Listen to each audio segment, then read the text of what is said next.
muita alegria que nós estamos aqui tentando iniciar mais uma transmissão do canal da Primavera. Nós vamos pedir, hoje nós temos a presença do Eli e do Ricardo Baesso. Nós todos somos de Juiz de Fora, cada um está na sua casa. E o Eli vai fazer a nossa prece. Muita alegria que nós estamos aqui tentando iniciar mais uma transmissão do canal da Primavera. Boa noite a todos. Vamos orar. Amigo e mestre Jesus, é com muita alegria que mais uma vez nos reunimos em seu nome para uns momentos de estudo, de reflexão em torno dos seus ensinamentos à luz da doutrina espírita. Dos nossos bons amigos espirituais, de cada um de nós que estamos sintonizados nesse momento, possam continuar nos envolvendo em energias de paz, de equilíbrio, de saúde, e que possamos aproveitar esses minutos em reflexão, em troca de ideias, em estudo, da melhor forma possível. Agradecidos por essa oportunidade, rogamos que nos mantenha na sua paz. Que assim seja. Hoje nós vamos fazer uma reflexão em torno do capítulo 4, chamado Instrução, do livro Pensamento e Vida, psicografado por Chico Xavier, do Espírito Emmanuel. Já se disse que 2 asas conduzirão o espírito humano à presença de Deus. Uma chama-se amor, a outra sabedoria. Pelo amor, que acima de tudo é serviço aos semelhantes, a criatura se ilumina e aformoseia por dentro, emitindo em favor dos outros o reflexo das suas próprias virtudes. E pela sabedoria, que começa na aquisição do conhecimento, recolhe a influência dos vanguardeiros do progresso, que lhe comunicam os reflexos da própria grandeza, impelindo-a para o alto. Através do amor, valorizamo-nos para a vida. Através da vida, somos pela vida valorizados. Daí o imperativo de marcharem juntas a inteligência e a bondade, a bondade que ignora é assim como o poço amigo em plena sombra, a dessedentar o viajor, sem ensinar-lhe o caminho. Inteligência que não ama pode ser comparada a valioso poste de aviso, que traça ao peregrino informes de rumo certo, deixando-o sucumbir ao tormento da sede. Todos temos necessidade de instrução e de amor. Estudar e servir são rotas inevitáveis da obra de elevação. Toda cultura intelectual é formada em cadeia de gradativa expansão. As civilizações sucedem ininterruptas ao influxo da herança mental. A arte da palavra, a arte na palavra ou na música, no buril ou no pincel, evolui e se aprimora por intermédio da repercussão a exprimir-se no trabalho dos cultivadores do belo, que se inspiram uns nos outros. A escola é centro de indução espiritual, onde os mestres de hoje continuam a tarefa dos instrutores de ontem. O livro representa vigoroso imã de força atrativa, plasmando as emoções e concepções de que nascem os grandes movimentos da humanidade, em todos os setores da religião e da ciência, da opinião e da técnica, do pensamento e do trabalho. Por esse dínamo de energia criadora, encontramos os mais adiantados serviços de telementação, porquanto a imensas distâncias, no espaço e no tempo, incorporamos as ideias dos espíritos superiores que passaram por nós há séculos. Sócrates reflete-se nas páginas dos discípulos que lhe comungavam a intimidade, e ainda hoje consumimos os elevados pensamentos de que foi ele o portador. Retrata-se Jesus nos livros dos apóstolos que lhe dilataram a obra, e temos no Evangelho um espelho cristalino em que o Mestre se reproduz por divina reflexão, orientando a conduta humana para a construção dos reinos de Deus entre as criaturas. Conhecer é patrocinar a libertação de nós mesmos, colocando-nos a caminho de novos horizontes na vida. Corre-nos, pois, o dever de estudar sempre, escolhendo o melhor para que as nossas ideias e exemplos reflitam as ideias e os exemplos dos paladinos da luz. Muito bem, uma bela passagem, nosso Emmanuel vem colocar para nós. Então eu vou convidar o Ricardo Baesso para iniciar a nossa conversa. Olá pessoal, muita paz, estou muito feliz em participar com vocês, nos valendo dos recursos da tecnologia, para uma ligação com as forças do bem no momento delicado por que todos nós passamos. O texto de Emmanuel, que recebeu o título Instrução, e que consta, como já foi lido, do capítulo 4 do livro Pensamento e Vida, ele nos remete, num primeiro momento, a um pensamento de Jesus, que talvez seja o pensamento mais perturbador do Evangelho. Aquele segundo o qual Jesus nos convoca a sermos perfeitos, como perfeito é o Pai Celestial.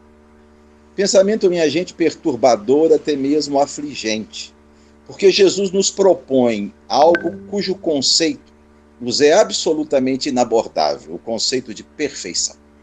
O ômega, o ápice, o fim da linha, a completude. Por sorte nossa, Allan Kardec matizou um pouco essa ideia e começou a tentar nos mostrar o que poderia ser essa perfeição proposta por Jesus. No Livro dos Espíritos, a partir do item 100, Kardec vai desenvolver a escala espírita e faz uma conceituação do espírito puro, que seria aquele que chegou no fim da linha. Kardec vai dizer que o espírito puro é aquele que alcançou a soma completa das virtudes e o conhecimento de todas as coisas. Então nós temos a ideia de perfeição didaticamente bem distribuída.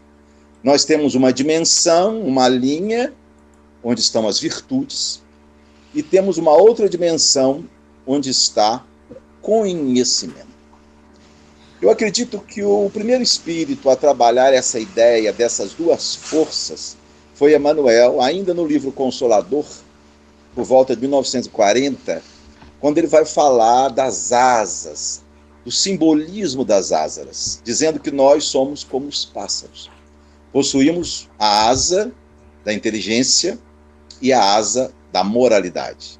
Na asa da inteligência vamos encontrar os recursos cognitivos, vamos ter ali a habilidade, o conhecimento, os recursos da linguagem, da memória, enfim, tudo aquilo que evoca as inteligências.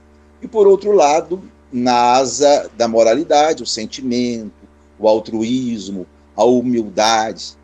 Essa ideia das duas asas nos mostra que, na verdade, nós podemos conseguir muita coisa com uma asa só, mas no nível da dimensão física. Ou seja, desenvolvendo uma asa só, nós podemos avançar sobre aqueles que estão no mesmo nível que nós, ou seja, avançar na horizontal. Mas somente com essas duas asas nós conseguimos avançar na vertical, em direção a expectativas de vida mais profundas. Segundo um conto de Grimm, um gigante desafiou um alfaiate para um desafio de forças.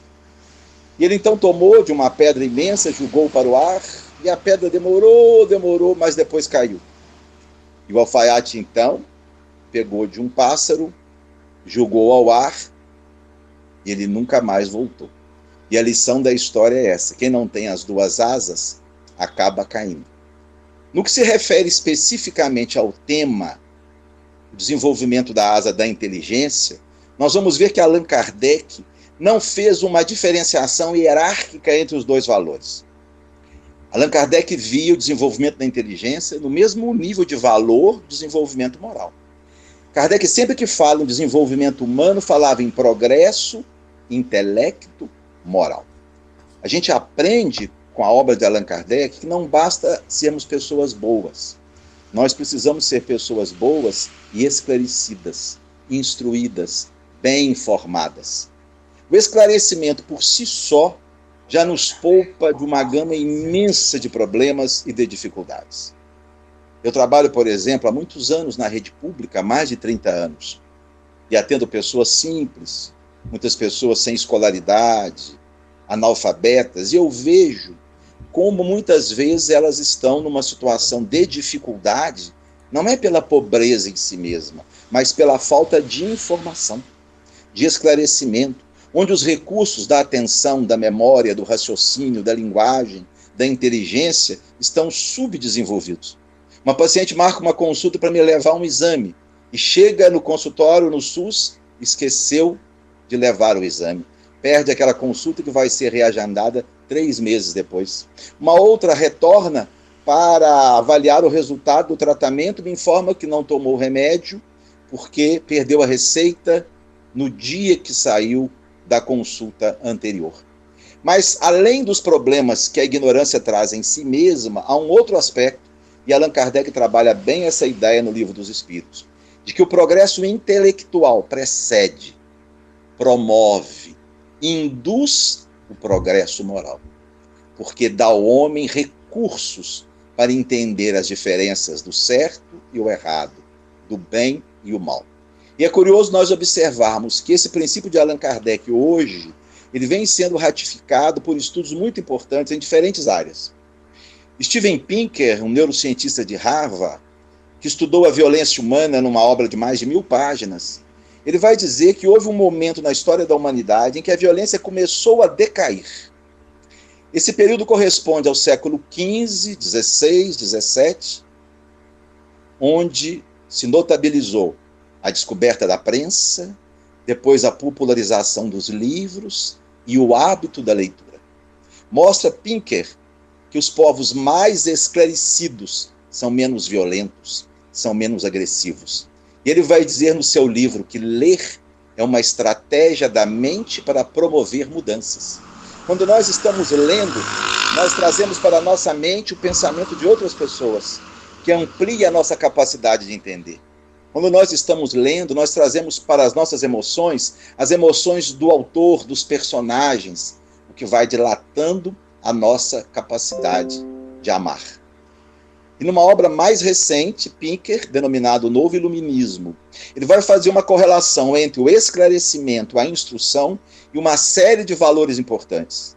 Não é apenas a criminalidade que diminui nos povos esclarecidos, aumenta a saúde, aumenta a riqueza e aumenta o nível de felicidade. Um outro autor que segue nessa linha, já um filósofo de nome James Flynn, estudou a inteligência humana durante todo o século XX e publicou algo que ficou conhecido como o efeito Flynn. O que ele mostrou?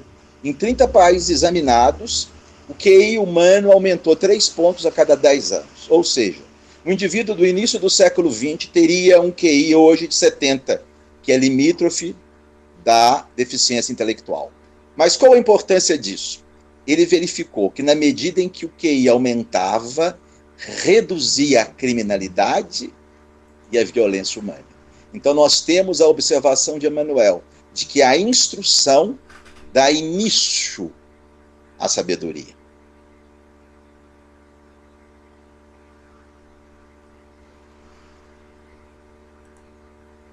Tudo bem.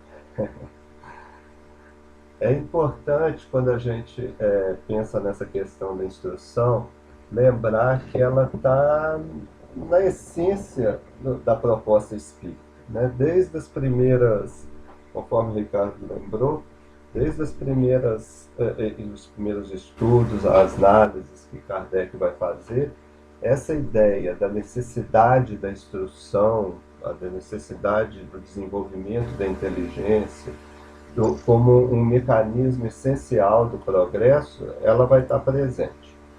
Certamente, aqueles que já leram alguma coisa de espiritismo, já participaram dos estudos espíritas, conhece a famosa passagem que está no Evangelho segundo o Espiritismo, no capítulo 6, que é intitulado Cristo Consolador, onde no item 5, numa mensagem atribuída ao Espírito de Verdade, nós vamos ler que os espíritas, né, são convidados, se não convocados, a entender que o primeiro ensinamento é efetivamente o amor.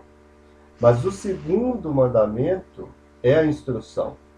Muitas vezes nós observamos que em várias situações que a questão da instrução, a questão do estudo, a leitura dos livros espíritas, a formação e a participação em grupos de estudos nos grupos espíritas, realmente requer de cada um de nós, em muitas situações, uma certa dedicação e um certo esforço, que muitas vezes as pessoas observam que não, mas é mais fácil a prática do bem, pensando aqui muitas vezes nas atividades assistenciais, nas atividades de auxílio que existem nos centros espíritas.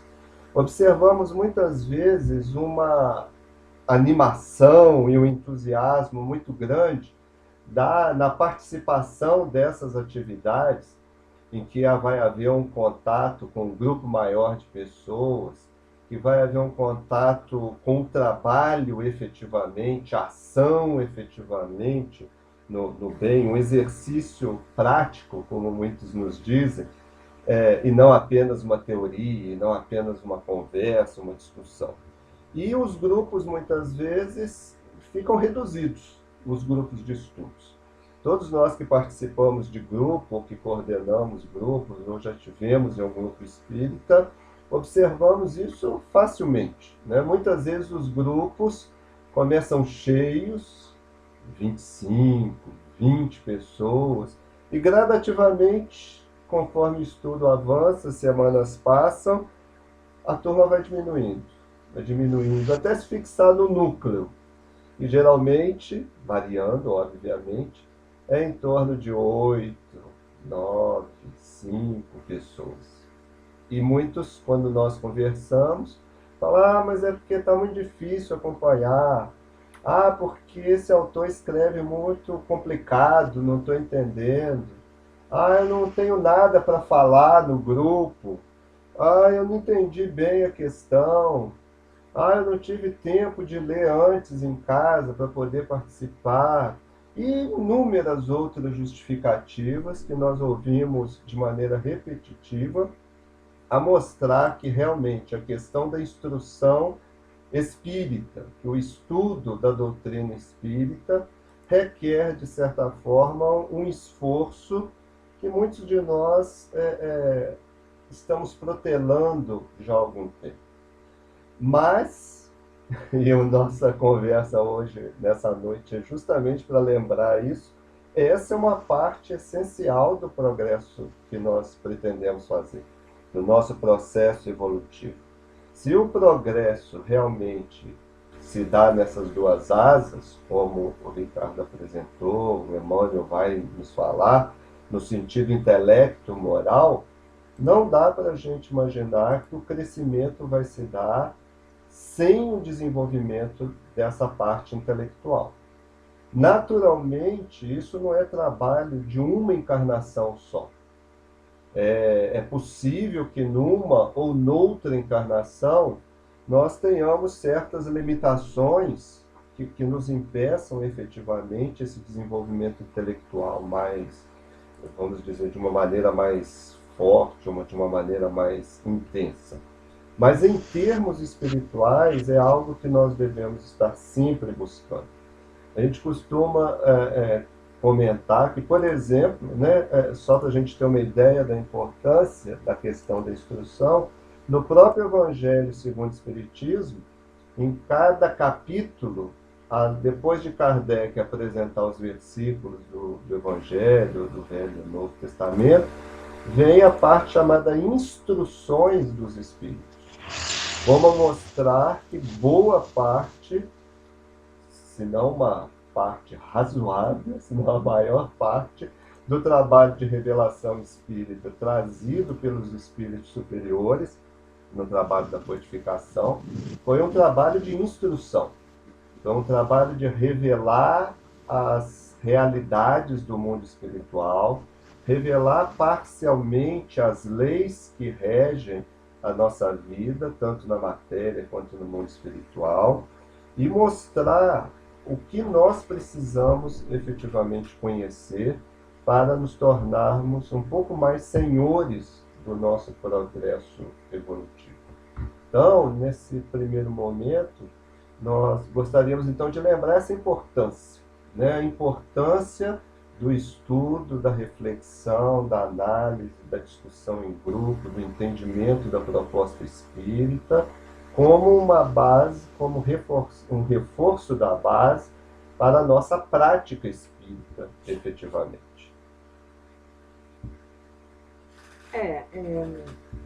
Eu dei uma consultada aqui no Livro dos Espíritos, né?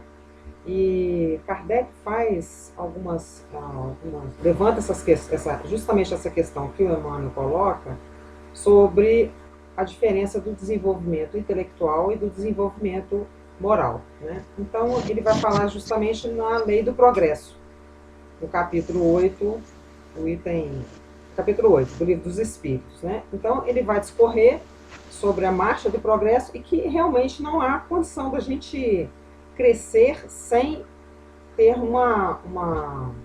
ao mesmo tempo o intelecto e a moralidade de uma forma,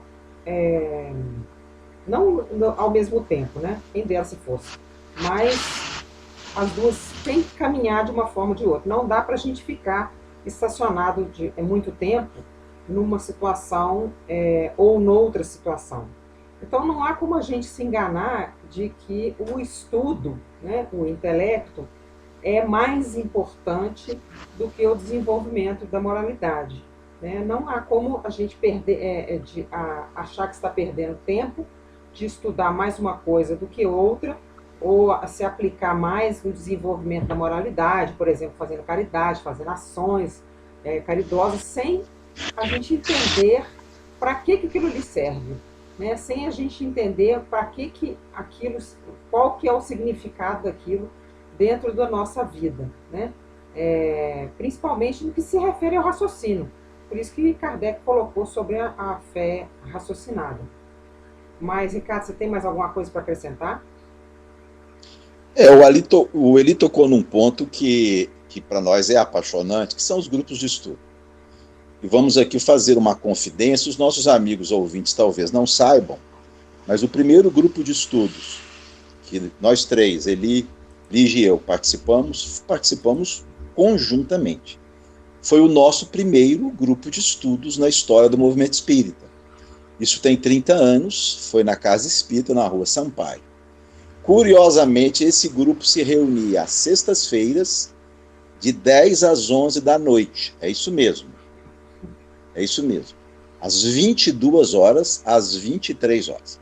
Foi o único dia que nós conseguimos conciliar as nossas diferentes atividades. Nesse grupo, além de nós três, minha esposa Carla, 2 confrades hoje no mundo espiritual, muitos queridos, Nelson Borges de Matos, Laura, e outros companheiros ainda militando no movimento espírita. Nesse grupo, nós estudamos toda a obra de André Luiz, num período de mais ou menos 5 anos, talvez. E de lá para cá, todos nós continuamos nos mantendo nesses grupos, que eu vejo que é a peça fundamental no movimento espírita. E no livro Consolador, quando pergunto a Emmanuel da importância de se divulgar as reuniões mediúnicas, ele diz, pelo contrário, nós precisamos divulgar e aumentar, são as reuniões de estudo. Eu vejo, Eli, Lígia, nossos amigos, eu vejo 3 coisas importantes nas reuniões de grupo de estudo. Primeiro, a possibilidade de a gente estudar mais profundamente o tema, na medida que um toca em ponto que não surgiu no raciocínio do outro, quer dizer, juntamente a gente descobre mais coisas. Então, o estudo aprofundado da doutrina espírita é muito mais eficaz quando estudamos em conjunto. Um segundo fator que eu vejo, uma segunda coisa importante, está no treinamento da habilidade linguística, na fala, na comunicação.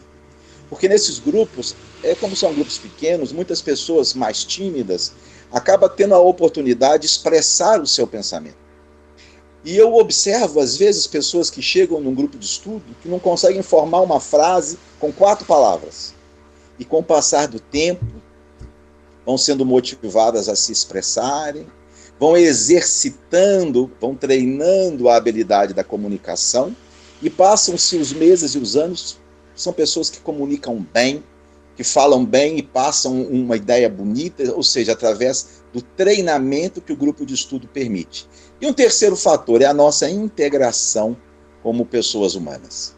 O grupo de estudo, por ser um grupo pequeno, ele permite que a gente se conheça mais, com que a gente crie um laço de afeto mais importante. A gente se torna realmente amigo e sente falta um do outro, o que às vezes as grandes reuniões espíritas não permitem. Talvez por esse motivo, Allan Kardec aconselhava a constituição de pequenos grupos espíritas. Então a gente vai formando amizades sinceras, a gente fica feliz em se ver, a gente está sempre querendo ter notícia do outro. Então o grupo de estudo, além do desenvolvimento da questão do esclarecimento, do treinamento da comunicação oral, ele ainda nos fortalece nesses laços afetivos que são fundamentais para a nossa sobrevivência na Terra.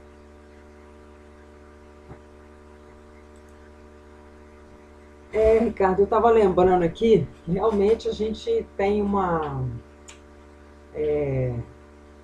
aproximação bem grande, né, em termos de amizade, e isso realmente extrapola para fora do centro espírita, né, e é bom que a gente tenha, porque essa aproximação faz com que a gente se relacione de uma maneira sadia, né, e um apoia o outro, né, isso é importante. Nesses grupos pequenos, onde que a gente tem essa aproximação, é fácil a gente a gente trocar ideia a respeito dos nossos próprios problemas. Então, facilita muito a gente, não só a parte da instrução propriamente dita, né, que é a instrução do desenvolvimento das ideias que o autor que a gente está estudando ajuda, né, nesses grupos mais íntimos, como nesses problemas que a gente traz do dia a dia nosso, né, da nossa vida, ajuda, porque é um grupo que se conhece, né? É um grupo que realmente se conhece. Então, isso realmente facilita bem esse desenvolvimento nosso, né? É esse pequenino passo de formiguinha que faz a gente melhorar a cada dia, né? É um passo de cada vez, né? É interessante quando a gente pensa, né, no que a participação no grupo de estudo pode promover. Nós vemos que extrapola efetivamente só aquele momento do encontro, só aquele momento da discussão. Efetivamente, uma das coisas também que a gente observa nos grupos de estudo, no movimento espírita de uma forma geral, é essa... Porque quando eu falei no início, né, falei assim, nossa, mas grupo de estudo só com 5 pessoas, como se o nosso grande objetivo fosse encher a sala. Não é nesse sentido, né? A questão é que muitas vezes nós observamos, com um certo lamento, né, essa dificuldade das pessoas permanecerem no grupo de estudo, justamente por essas limitações que todos nós temos.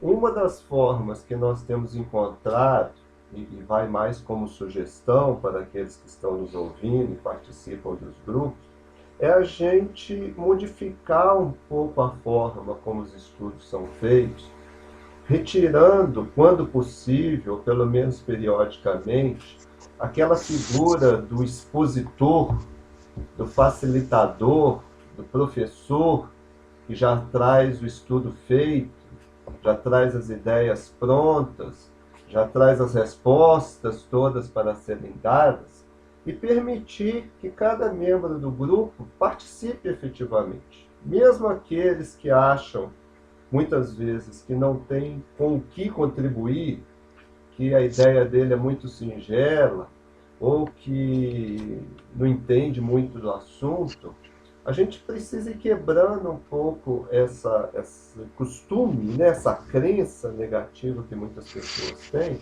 e incentivar os nossos companheiros no grupo de estudo a falar, a se expressar, a apresentar aquilo que entendeu ou que não entendeu do texto que está sendo analisado, do assunto que está sendo discutido, como um movimento efetivamente de libertação. É conhecida a passagem do Evangelho, onde Jesus diz que o conhecimento vai nos libertar, e de certa forma Emmanuel repete isso nesse capítulo, quando ele diz, por exemplo, que conhecer é patrocinar a libertação de nós mesmos, colocando-nos a caminho de novos horizontes da vida. O conhecimento, em especial aqui que nós estamos conversando, o conhecimento espírita, permite a cada um de nós efetivamente ampliar os horizontes que nós temos a respeito de nós mesmos, das outras pessoas, da vida como um todo, da sociedade como nós vivemos. Então, esse conhecimento que vai sendo adquirido gradativamente nessas discussões, nessas trocas de ideias, que além de ser um exercício, né, contra aqueles vícios que nós temos, do orgulho, da timidez, da inveja do outro, e possibilitando a nossa participação efetiva, falando e escutando, esse conhecimento vai sedimentando a fé, a esperança, que nós observamos que não nasce assim do nada, não nasce assim só de observar a vida passar. Ao mesmo tempo que é possível a gente se dedicar efetivamente a essas tarefas mais práticas que os centros espíritas nos proporcionam, o estudo inicial e posteriormente mais aprofundado das ideias espíritas vai fortalecer essa nossa fé, essa nossa confiança e, sobretudo, vai nos possibilitar cada vez mais exercer esse livre-arbítrio que nós possuímos, e talvez por isso Emmanuel tenha usado a expressão libertação, vai nos permitir exercer essa possibilidade de escolha, esse crescimento da nossa consciência e, consequentemente, da nossa responsabilidade, de uma maneira gradativa, amparada e efetivamente com consciência de causa, né? Ainda pensando nessas duas asas ou nessa dualidade, a gente costuma dizer que estudo e trabalho é igual às tomadas de 2 pinos que nós temos dentro de casa. Se você quebrar um dos pinos, a eletricidade não corre, né? Então, estudo e trabalho são 2 elementos fundamentais para todos nós.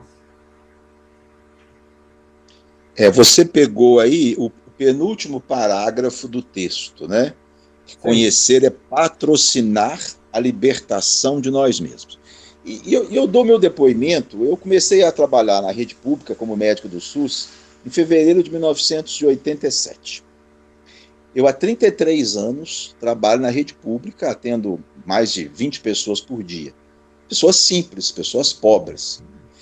E eu afirmo, sem medo de errar, eu acho que a ignorância traz mais sofrimento do que a pobreza. Embora a gente não veja no poder público a mesma preocupação em socorrer o ignorante do que socorrer o pobre. A gente vê, é claro que as medidas contra a desigualdade social são importantes, ninguém discute isso. Mas eu não vejo nesses 33 anos o mesmo empenho de dar às pessoas o alimento intelectual. E as pessoas continuam tão mal informadas hoje quanto eram há 33 anos. Mas eu não tenho dúvida. Vamos pegar indivíduos, um bolsão de miséria intelectual, de pobreza, vamos lhe dar um caminhão de dinheiro. Apenas isso. E a gente retorna 10 anos depois, nós vamos ver que ele vai continuar na mesma situação. perde aquilo tudo, fazendo mau negócio, gastando com bebida, com mulher, com jogo, emprestando a quem não vai pagar.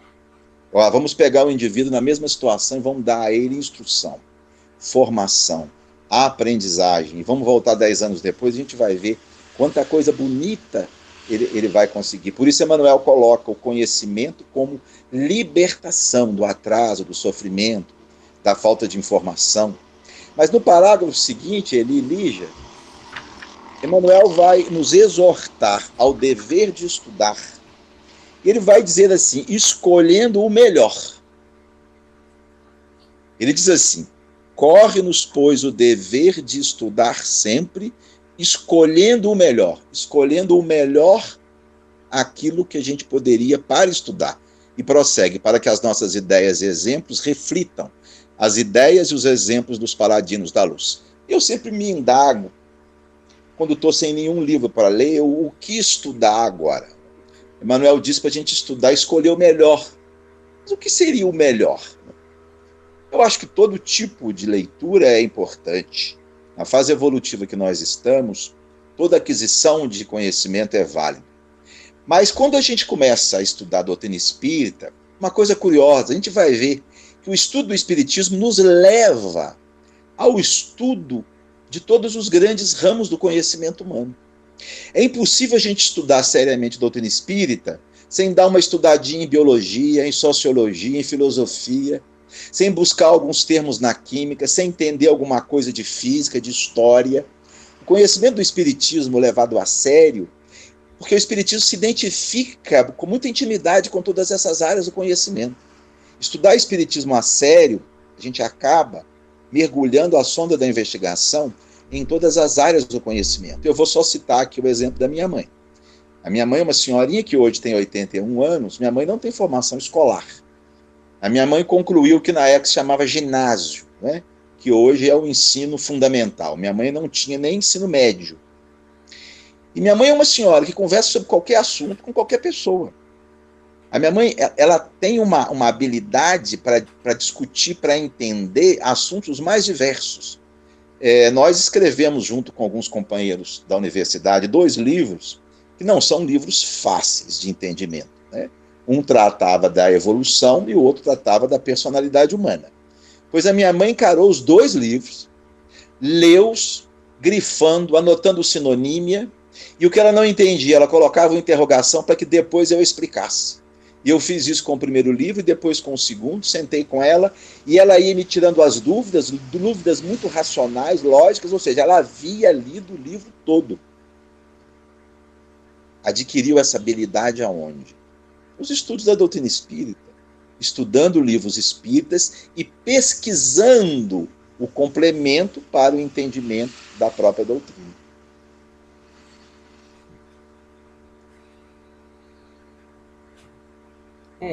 A gente, levando isso tudo em consideração, a gente vê que realmente a gente precisa não só do estudo, né, mas entender para que esse estudo serve para nós, né?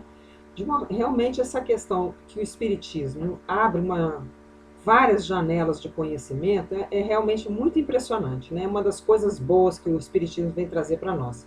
Porque é necessário que a gente tenha pelo menos umas pinceladas de tudo, né? Porque o Espiritismo, o que o Espiritismo não abrange?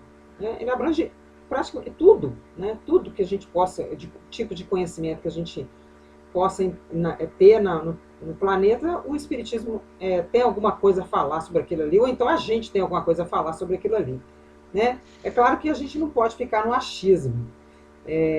Então, por isso que é importante, mesmo que a gente tenha essas obras mais recentes, muitas coisas boas que têm saído, né? Mesmo que a gente tenha todas as obras do André Luiz na cabeça, guardada, né?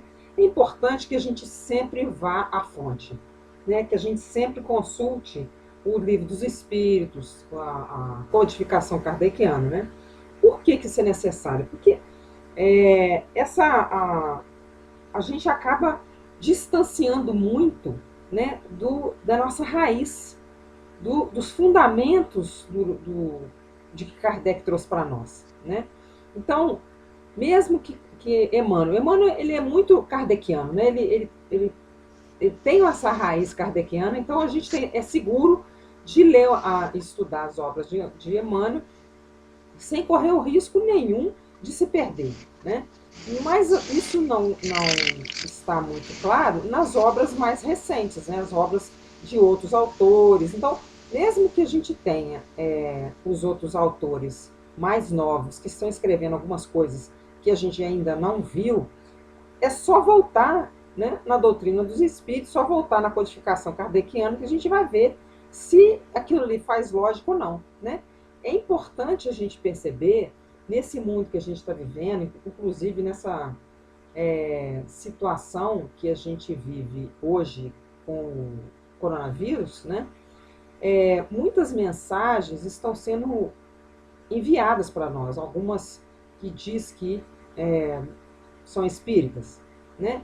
E quando a gente lê aquelas mensagens, às vezes são mensagens longas, são mensagens muito prolixas, a gente tem que usar o nosso raciocínio, a gente tem que usar a lógica que Kardec usou para todas as comunicações, para a ciência espírita, para entender se aquela comunicação faz sentido para nós, faz sentido em relação à doutrina espírita e faz sentido no contexto que a gente está vivendo, né? Porque a gente não pode aceitar tudo que vem porque está escrito um nome ou foi um médium tal que deu aquela comunicação, que veio aquela comunicação, né? A gente sempre tem que ter um critério para analisar, né? Qualquer que seja a mensagem vinda de qualquer situação. Isso que Kardec nos ensinou, e isso ele deixa muito claro nas mensagens que ele selecionou para todas as obras da doutrina espírita, que ele construiu para nós, né? Então é importante para nós termos essa visão, introjetar mesmo esse conhecimento espírita no nosso meio de ver, na nossa forma de ver as coisas, na nossa forma de analisar tanto mensagens quanto noticiário, qual que é a nossa postura frente a essa calamidade, né? Outro dia eu estava até correndo um texto aí para nós sobre o que Kardec viveu, né? Uma pandemia que acho que até foi você que nos enviou, né, Ricardo? Sobre essa epidemia de cólera, né? Em Constantinopla, morreram 70 mil pessoas. Pois é. Então, a gente vê que ele viveu essa situação. Qual que foi a postura dele, né? Ele conta nesse texto, né? Qual que foi a postura dele. Então, é interessante e é importante também a gente ter não só o coração aberto, né, para essas mensagens, porque a gente tem que ler com o coração puro, de tentar entender o que o Espírito veio trazer, mas também com o coração, com a mente crítica, né? Não é criticar por criticar, porque eu sou zanzinza e eu vou criticar. Não, a gente tem que abrir o coração para ver o que tem de interessante, né? Outro dia eu estava até comentando com o Eli. A gente, muitas vezes, precisa ler a mensagem toda para entender o que ela traz de bom para nós, né? Muito antes da gente entender, ver quem que é que mandou, a origem, né? E se ela traz alguma coisa boa, que o resto, que às vezes é prolixa demais, que o resto seja desprezado. Às vezes o médium, né, teve lá a influência, escreveu, e o espírito aproveitou e escreveu algumas coisas interessantes ali, né? Mas a gente não deve descartar tudo de uma forma assim, não, o primeiro parágrafo estava ruim, então já está tudo ruim. Não, a gente tem que fazer uma reflexão sobre todas as coisas que nos chegam, e uma reflexão criteriosa, uma reflexão com o coração aberto, com boa vontade, para a gente analisar aquilo ali, né? Então, eu acho que o estudo, né, a instrução, principalmente das obras kardecianas, ela nos atinge dessa forma, assim, nos beneficia dessa forma, né? Vale a pena também a gente frisar, né, embora eu creio que esteja claro nessa altura, de que a instrução, o conhecimento, não é um fim em si mesmo. A gente não estuda ou se instrui apenas para ser uma pessoa estudada, instruída. Instrução, e o radical é o mesmo, é instrumento. Instrumento serve para fazer alguma coisa. Um instrumento por si só, parado, encostado, não tem utilidade nenhuma. Um volume imenso de conhecimento, por mais que a gente o adquira, se não for traduzido em ações, atitudes, mudanças de comportamento, compartilhamento desse conhecimento, é como uma ferramenta inútil. Como Emmanuel disse certa vez, uma enxada brilhante encostada no canto, né? Não tem utilidade. Então, essa ideia da instrução, do estudo, como um mecanismo, um meio para que a gente alcance um objetivo maior, que é a nossa evolução espiritual, precisa estar sempre presente.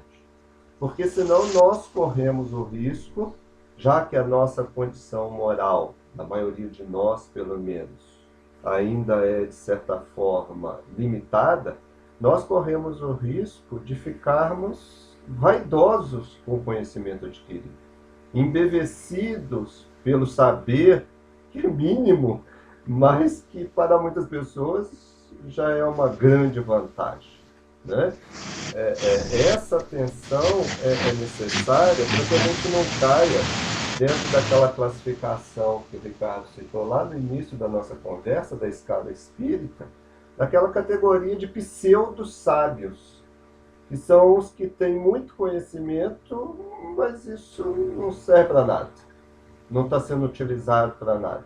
Está sendo apenas para a sua própria vaidade pessoal. Quando a gente fala de instrumento, é muito nesse sentido. Um pianista vai transmitir a sua sensibilidade pela música através de um instrumento. O instrumento precisa estar afinado, precisa estar correto, ele não pode ter limitações ou defeitos. Mas o instrumento é o meio. Se aquele piano não estiver com algum defeito, alguma limitação, a gente troca e coloca outro piano. A ideia é que o nosso conhecimento vai sendo substituído pelos novos conhecimentos que chegam. E isso faz parte do processo evolutivo. Conhecimento é algo, principalmente quando a gente fala do conhecimento a respeito das coisas do mundo, o conhecimento é algo que está ligado ao externo. Como o externo, o ambiente, o contexto muda, o conhecimento que nós temos hoje das várias ciências é muito diferente, sem entrar no mérito se é superior ou não, mas é diferente do conhecimento dessas ciências há 100 ou 200 anos atrás. Então, se apegar ao conhecimento também é uma limitação nossa. Entender o instrumento como uma ferramenta, um instrumento que precisa ser polido, melhorado, e quando necessário, modificado frente a novas ideias, frente a novas descobertas, frente a novas revelações, é um processo fundamental também nessa ideia de instrução espírita. Eu acho que é por isso, Eli Lígia, que Emmanuel colocou que a sabedoria começa na aquisição do conhecimento. Começa. E quando a gente pensa em terceira asa da inteligência, a instrução é apenas um instrumento, como você colocou. Porque essa asa da inteligência, ela é uma asa muito mais complexa do que a gente imagina. Se a gente pegar, por exemplo, as funções cognitivas, né? Cognição é um termo, para quem não sabe, que pode ser traduzido por conhecimento. Cognição são as funções da mente que permitem com que nós nos interagimos com o meio. Então, a cognição seria a ponte entre o que tem lá fora e o aqui dentro, né? São os recursos que a nossa mente usa para apreender as informações, trabalhar essas informações e agir a partir delas. Essa cognição tem funções, existem muitos agentes. A atenção, a concentração, o raciocínio, a memória, a linguagem e a inteligência ou inteligências. Todos esses são ferramentas da cognição, ou seja, o progresso intelectual implica o desenvolvimento de tudo isso. Tornar-se um indivíduo que tenha uma capacidade de atenção perfeita, de concentração adequada, de raciocínio correto, que use a linguagem de uma forma ideal e que detenha o desenvolvimento de todas as inteligências. Isso é desenvolver a asa da inteligência. E o conhecimento, a informação, é apenas o passo inicial.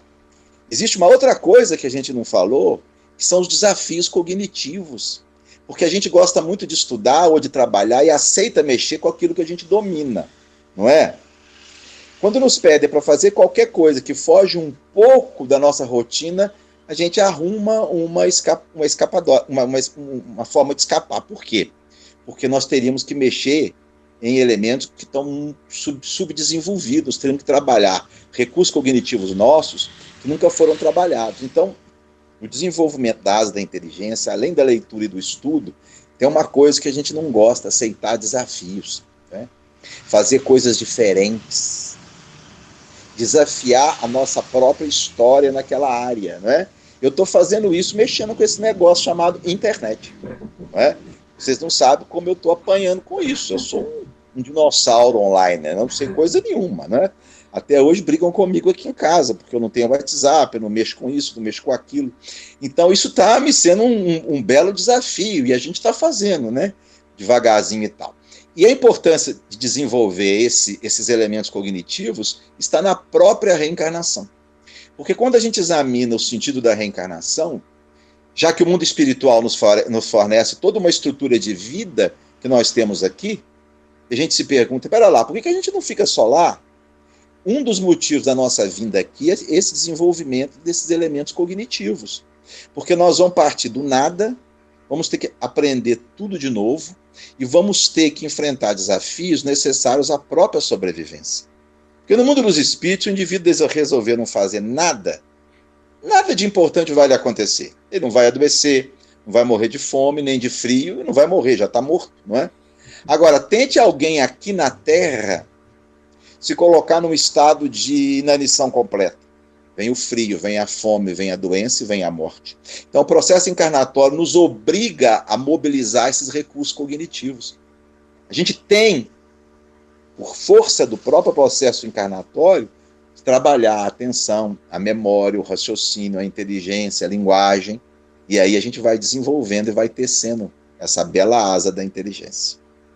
Muito bem.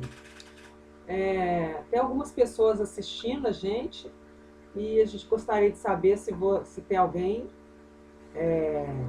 que queira fazer alguma pergunta para um dos nossos convidados. Marlon, Andréia, Margarida, Cíntia. Esse é o pessoal que deu boa noite aqui para nós.